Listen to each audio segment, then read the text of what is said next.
I am so close to letting my client's family's dog pee in the house. I am not their dog sitter. For context, I work in private direct care for a young nonverbal autistic woman. She is currently living in her parents' house because subsidized housing is impossible to get in our area. Her father owns a dog, which is very sweet and well behaved. The problem is they will leave the house for hours, or even days, and expect me to care for the dog with no notice. Today they left at 9 a.m. Didn't tell me when they were getting back. Me and my client went to a city event for a few hours and came back at 4 p.m. And her parents weren't back yet. That means the dog had not gone out for at least 7 hours. We came back 4 hours early. It would have been 11 hours. Visible she had to pee. So I brought her out. My client's parents are very picky where their dog does her business, because they don't want to destroy the grass. So I have to walk her 1/2 block to an empty lot. Of course my client takes 10+ minutes to get out the door. Can have a ton of behaviors and doesn't care much for the dog.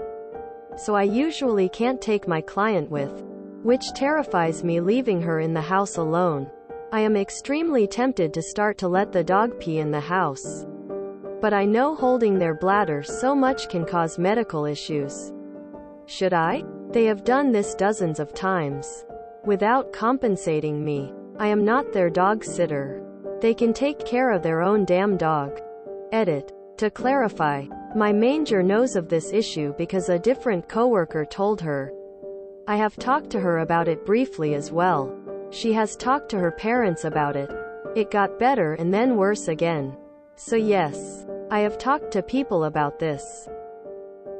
My manager is on vacation, so I'm not going to bother her about it again at the moment. I am going to start tying her to the thing out front instead of walking her down. But I still can't care for this dog all the time. Me and my client are out 4 to 6 hours each day. Plus the parents don't tell me when they will get back. I am not going to change my client's schedule for the dog. Edit. They finally got home at 9:15 p.m. today. I got done at 9. Had the audacity to ask me if I had fed and medicated their dog. I basically told them, why would I do that? And left. Father of a disabled child with respite PCA services here. Not your job. Unless it's a documented, age and ability appropriate, assigned household chore for your client. Notify your supervisor and document the situation. I work in the same sector and I guarantee every time you leave your client unattended you are violating your employment paperwork. I highly recommend you use this as leverage with the family. Because if they make you take care of the dog again and know it means leaving the daughter alone, you will call our and say the family threatened you if you refused to violate your employment terms with your company to serve their personal needs. And if you have to let our know that the family is abusing your services, you will have to be reassigned to another family effective immediately. They sound like dicks. I take care of my family's dog, but that's only because we're legitimately family friends as well. Long before I got the position to care for her nonverbal son, I'd go for the middle ground and tell the owners that you're not a dog sitter, but let the dog pee on the grass if it's occasionally necessary. My folks used to pour a little water over the pee spots with a plastic jug to prevent urine burns. If that's easier than dragging everyone across the block. I know that none of the dog care is your job, but I don't think that I could let the dog suffer because the owners are thoughtless. I'd let her go in the yard if they have one. They don't get to be picky if they leave the dog for days. Nope. Your job is for the care of the person, not the dog. And you need to tell the parents this. Because if you are gone even for 5 minutes so the dog can pee, and your ward hurts themselves, or there is a fire, or any emergency, it's your ass on the line, and you will get sued. Tell them flat out, I will not care for the dog. Legally speaking, I must keep an eye on ward to keep them safe, so I cannot spare even a couple minutes. Ward's safety is my first and only concern, not the dog. You need to make other arrangements for the dog if you are going to be gone for a long time. If they really push, say, I will let the dog out into the yard. That's it. The way I see it, if you prioritize the dog, even briefly, and something happens to your client, you're likely to bear at least some responsibility. This could ruin you. IMHO, you can't do anything that prioritizes the dog unless it's specifically covered by your work order, work description for this client. Of course, you should be paid for any work you do.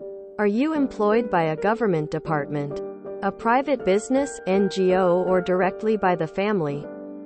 Edit. Reread your post, so guessing you're not working for a government department. Foot down.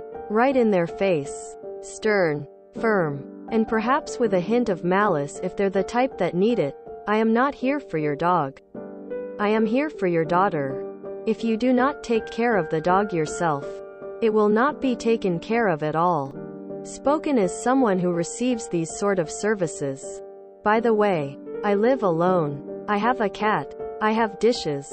While I may require help to get motivated enough to deal with such things, I fully acknowledge they are my own responsibility, not my service providers.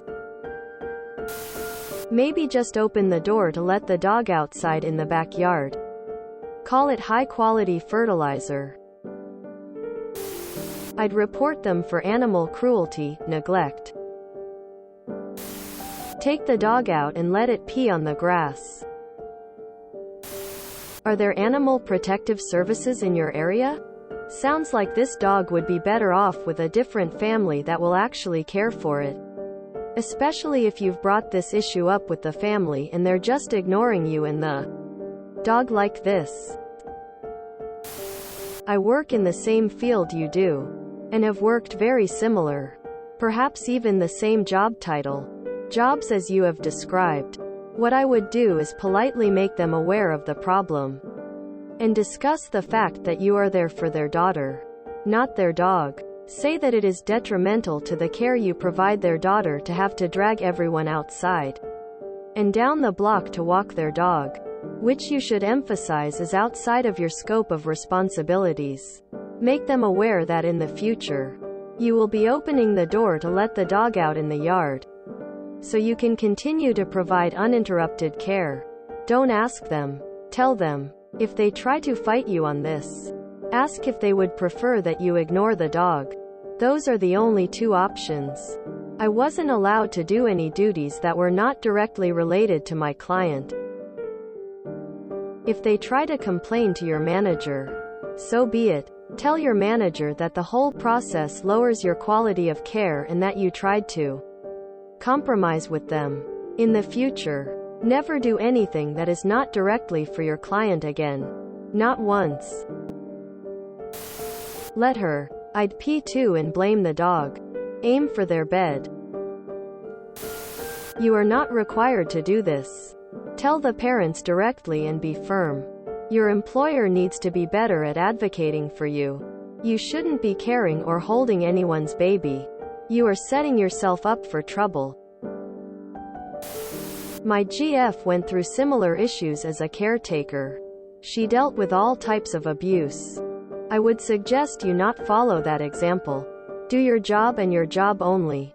You guys get paid peanuts. And the abuse and extra tasks are not worth it. Hey up. Having worked in this type of situation before as both direct care and a supervisor, this is 100% something you should elevate to your supervisor and they should handle it immediately.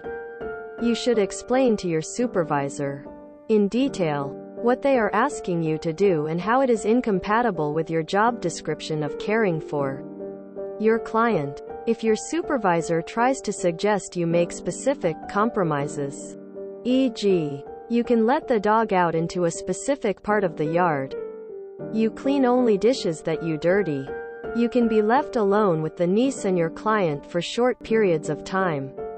That's up to you as to whether to accept them or not.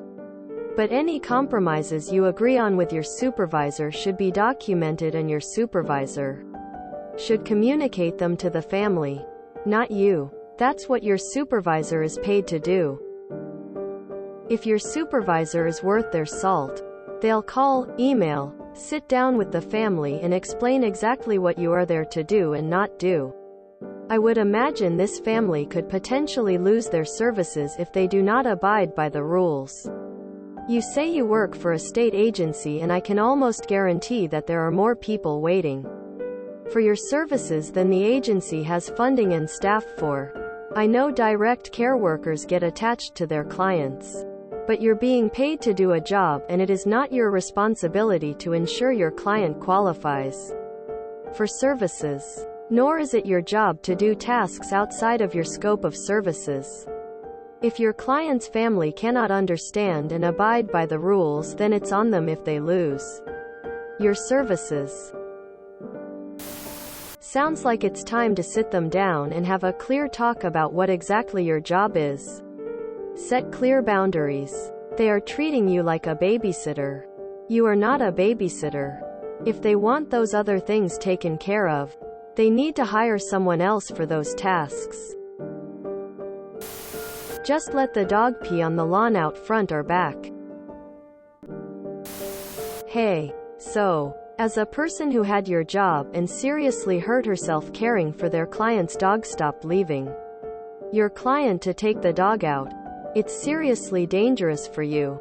You probably aren't covered insurance-wise if you hurt yourself, and you're completely liable for anything that happens to your client if you leave them alone. You can be charged for abandonment. Both these scenarios are applicable to the US at least. IDK about other countries.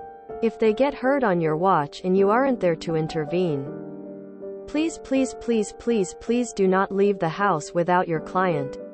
Not for a second. Not unless your life is in danger. Please. I am begging you. Let the dog outside in the yard. You are not a pet sitter. You are there for your client and not their family and not their dog. For anyone wondering, I took my client's dog outside to go potty and fell in a hole. Snapped my ankle tendon. And was in physical therapy for 9 months. I was down to 1/4 normal range of motion in that ankle and still can only flex it about 2/3 of the way now, and still have significant pain after 3 years. Let the dog pee in their yard. If they have issue with that, just bring up that they can be reported to ASPCA, Humane Society. What have you for abusing their own pet like that? If you enjoyed this video, please check out our playlists full of similar content. Epic Ericast is like doom scrolling for your ears. Please like, share, and subscribe.